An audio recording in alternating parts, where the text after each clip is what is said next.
আলহামদুলিল্লাহ সাফল্যের সাথে এক যুগ অতিবাহিত করলো ইনসাফ 24।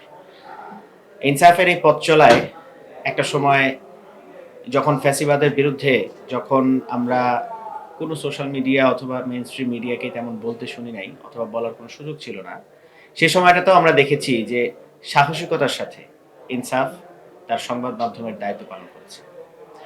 আমরা দেখেছি যে ফ্যাসিবাদ বিরোধী সময়ে যখন ওলামায়ে কেরামের উপরে নির্যাতন নিপীড়ন চলছিল, তখন জাতীয় গণমাধ্যমগুলো, বিশেষ করে মেইন স্ট্রিম মূলধারার যে মিডিয়াগুলো আছে, তারা যখন আমাদের ওলামায়ে কেরামের উপর হত্যাকাণ্ডের বৈধতা উৎপাদন করছিল, ঠিক বিপরীত মেরুতে দাঁড়িয়ে ইনসাফ এই কণ্টকাকীর্ণ পথ পাড়ি দিয়ে তার দায়িত্বটা ঠিকই পালন করে গেছে। একটা সময় ইনসাফের সাথে আমারও কাজ করার সুযোগ হয়েছে।